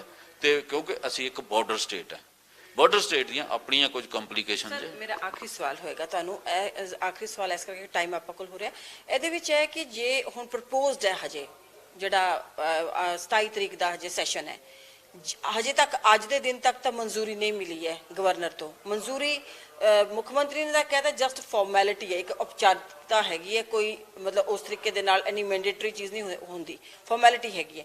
ਪਰ ਇਨ ਕੇਸ 27 ਤੱਕ ਜੇ ਮਨਜ਼ੂਰੀ ਮਿਲ ਜਾਂਦੀ ਹੈ ਸੈਸ਼ਨ ਦੀ, ਤੁਸੀਂ ਸੈਸ਼ਨ ਨੂੰ ਕਿਸ ਤਰੀਕੇ ਨਾਲ ਦੇਖਦੇ ਹੋ ਕਿ ਉੱਥੇ ਟ੍ਰੈਜਰੀ ਬੈਂਚੇਸ, ਆਪੋਜੀਸ਼ਨ, ਉੱਥੇ ਕਿਵੇਂ ਦਾ ਮਾਹੌਲ ਬਣਨ ਵਾਲਾ ਹੈ? ਜੇ ਮਨਜ਼ੂਰੀ ਨਹੀਂ ਮਿਲਦੀ ਤੇ ਤੁਹਾਡਾ ਤਜਰਬਾ ਦੋਨੋਂ ਪਾਸੇ ਕੀ ਕਹਿੰਦਾ, ਫੇਰ ਕੀ ਹੋਏਗਾ, ਕਿੱਦਾਂ ਦਾ ਮਾਹੌਲ ਬਣੇਗਾ? ਜੇ ਮਨਜ਼ੂਰੀ ਨਹੀਂ ਮਿਲਦੀ ਜਾਂ ਗਵਰਨਰ ਮਨਜ਼ੂਰੀ ਨਹੀਂ ਦਿੰਦੇ, ਜਾਂ ਦੂਜੇ ਪਾਸੇ ਜੇ ਮਨਜ਼ੂਰੀ ਮਿਲ ਜਾਂਦੀ ਹੈ ਔਰ ਸੈਸ਼ਨ 'ਚ ਬੈਠਦੇ ਹੈ, ਉਧਰ ਟ੍ਰੈਜਰੀ ਬੈਂਚਸ ਨੇ, ਉਧਰ ਸਪੀਕਰ ਬੈਠੇ ਹੋਏ ਨੇ, ਇੱਧਰ ਤੁਹਾਡੇ ਆਪੋਜੀਸ਼ਨ ਬੈਠੀ ਹੋਈ ਹੈ, ਮਾਹੌਲ ਕਿਵੇਂ ਦਾ ਹੋਣ ਵਾਲਾ? ਉੱਥੇ ਜਿਹੜੇ ਬਿਜਲੀ ਪਰਾਲੀ ਡਿਸਕਸ ਹੋਏਗੀ, ਨਸ਼ਾ ਡਿਸਕਸ, SYL ਡਿਸਕਸ ਹੋਏਗਾ, ਜਾਂ ਉੱਥੇ ਕੌਨਫੀਡੈਂਸ ਮੋਸ਼ਨ ਵਰਗਾ ਹੀ ਮਾਹੌਲ ਬਣਨ ਵਾਲਾ ਹੈ? ਦੇਖੋ, ਕੁਝ ਗੱਲਾਂ ਇਹ ਸੈਸ਼ਨ 'ਚ ਨਵੀਆਂ ਆਉਣੀਆਂ ਸ਼ੁਰੂ ਹੋ ਗਈਆਂ। ਇੱਕ ਰੂਟੀਨ ਮਾਮਲੇ ਸੀਗੇ, ਜੇ ਕੋਈ ਐਮਰਜੈਂਸੀ ਨਹੀਂ ਤੇ 15 ਦਿਨ ਜਾਂ 21 ਦਿਨ ਦਾ ਨੋਟਿਸ ਦੇਣਾ ਚਾਹੀਦਾ ਤਾਂ ਕਿ MLA ਆਪਣੀ ਤਿਆਰੀ ਕਰ ਸਕਣ। ਉਹਨਾਂ ਦਿਨਾਂ ਦੇ ਵਿੱਚ ਇਹ ਦੇਖਣਾ ਵੀ ਉਹਨਾਂ ਦੇ ਆਪਣੇ ਬਾਕੀ ਕੰਮਕਾਜ ਪ੍ਰਭਾਵਿਤ ਨਾ ਹੋਣ। ਇੱਕ ਤਾਂ ਉਸ ਨੋਟਿਸ ਦੀ ਗੱਲ ਜਿਹੜੀ ਆ ਉਹ ਸ਼ੁਰੂ ਹੋ ਗਈ ਹੈ ਵੀ 15 ਦਿਨ ਦਾ ਜਾਂ 21 ਦਿਨ ਦਾ ਜੋ ਵੀ ਨੋਟਿਸ ਹੈ ਉਹ ਦਿੱਤਾ ਜਾਣਾ ਚਾਹੀਦਾ। ਏਡੀ ਕੋਈ ਇਸ ਵੇਲੇ ਐਮਰਜੈਂਸੀ ਵਾਲੀ ਸਿਚੁਏਸ਼ਨ ਨਹੀਂ ਹੈਗੀ, ਇਮੀਡੀਏਟ ਉਹ ਕਰਨਾ। ਇਸ ਕਰਕੇ ਮੈਨੂੰ ਲੱਗਦਾ ਕਿ ਜੇ ਅਸੀਂ ਰਾਜਸਥਾਨ ਦਾ ਮਸਲਾ ਦੇਖੀਏ, ਜਦੋਂ 3 ਖੇਤੀ ਬਿੱਲਾਂ ਦਾ ਮਾਮਲਾ ਸੀਗਾ ਤਾਂ ਉਹਨਾਂ ਨੇ ਸੈਸ਼ਨ ਸੱਦਣਾ ਸੀਗਾ। ਉਦੋਂ ਇਹ ਹੋਇਆ, ਇਹ ਗਹਿਲੋਤ ਸਰਕਾਰ ਸੀਗੀ, ਗਵਰਨਰ ਇਸ ਗੱਲ ਨੂੰ ਆ ਰਹੀ ਸੀ, ਉਹ ਕਹਿੰਦਾ ਵੀ ਪਹਿਲਾਂ ਤੁਸੀਂ 21 ਦਿਨ ਦਾ ਨੋਟਿਸ ਦਿਓ, ਉਹ ਕਹਿੰਦਾ 21 ਦੇ ਥਾਂ 31 ਦਾ ਲੈ, ਅਸੀਂ ਕਰਾਂਗੇ ਸੈਸ਼ਨ ਜ਼ਰੂਰ, ਪਰ ਨੋਟਿਸ ਜ਼ਰੂਰ ਠੀਕ ਹੈ, ਤੁਸੀਂ ਜਿੰਨਾ ਮਰਜ਼ੀ ਸਮਾਂ ਲੈ ਲਓ। ਪੰਜਾਬ ਸਰਕਾਰ ਨੂੰ ਵੀ ਇੰਨਾ ਖੁੱਲ੍ਹ ਲਾਉਣਾ ਚਾਹੀਦਾ ਵੀ ਹਫ਼ਤਾ ਦਾ ਨਹੀਂ, ਜਿੱਦਣ ਮਰਜ਼ੀ ਚੱਲੋ, ਤੁਸੀਂ ਕਿੰਨੇ ਦਿਨਾਂ ਦਾ ਨੋਟਿਸ ਕਹਿੰਦੇ ਹੋ ਉਹਨੇ ਦਾ ਦੇ ਦਾਂਗੇ, ਪਰ ਅਸੀਂ ਸੈਸ਼ਨ ਕਰਾਂਗੇ ਹੀ ਕਰਾਂਗੇ। ਤੇ ਗਵਰਨਰ ਹਾਊਸ ਨੂੰ ਵੀ ਇਸ ਗੱਲ ਦਾ ਪ੍ਰੈਸਟੀਜ ਨਹੀਂ ਬਣਾਉਣਾ ਚਾਹੀਦਾ, ਭ੍ਰਿਸ਼ਟਤਾ ਦਾ ਸਵਾਲ ਨਹੀਂ ਬਣਾਉਣਾ ਚਾਹੀਦਾ।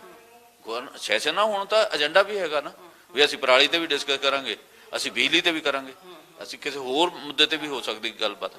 ਸੋ ਇਹਨਾਂ ਮੁੱਦਿਆਂ ਦੇ ਉੱਪਰ ਸੈਸ਼ਨ 27 ਨੂੰ ਹੋ ਜਾਏ, ਸੈਸ਼ਨ ਹਫ਼ਤਾ ਬਾਅਦ ਦੇ ਵਿੱਚ ਹੋ ਜਾਏ, ਕੋਈ ਫਰਕ ਨਹੀਂ ਪੈਣ ਲੱਗਾ, ਕੋਈ ਬੁਨਿਆਦੀ ਇਸ਼ੂ ਭੱਜ ਨਹੀਂ ਚੱਲਿਆ।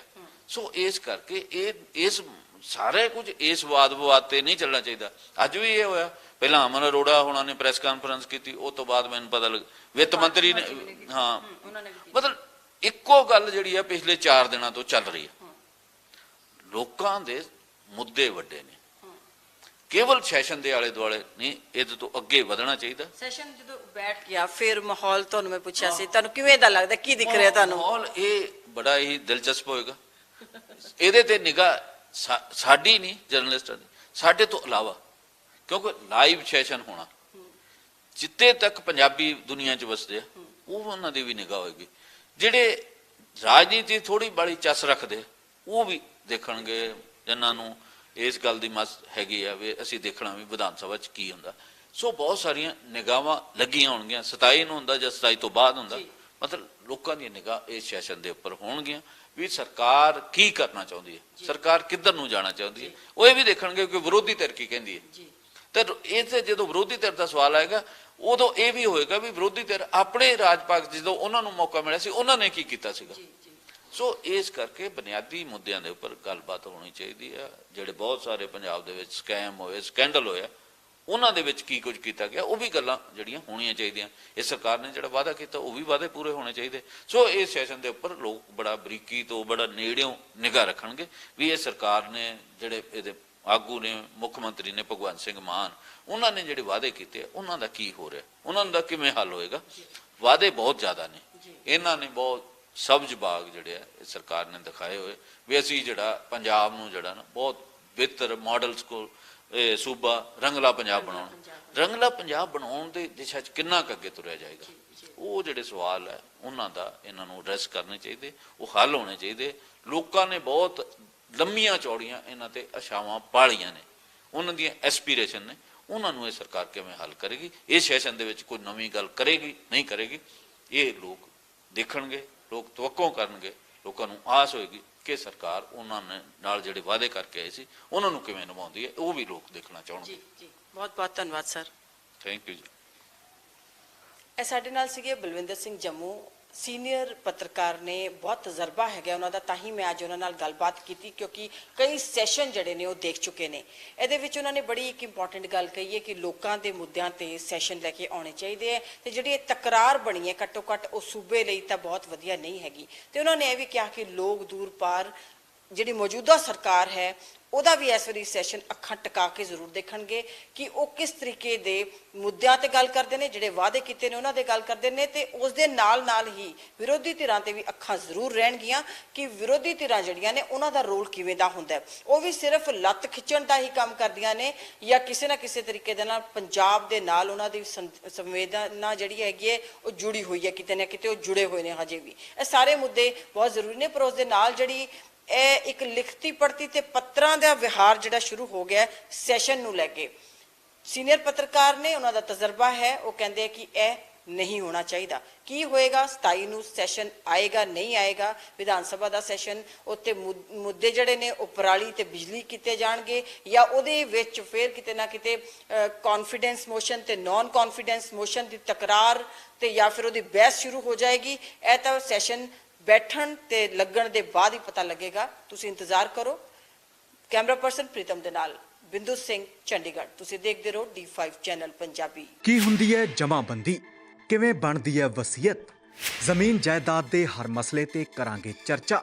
ਦੇਖਣਾ ਨਾ ਭੁੱਲਣਾ ਸਾਡਾ ਖਾਸ programme naibtehsildar.com। D5 channel Punjabi ਹੁਣੇ ਸਬਸਕ੍ਰਾਈਬ ਕਰੋ, ਬੈਲ ਆਈਕਨ ਤੇ ਕਲਿੱਕ ਕਰੋ।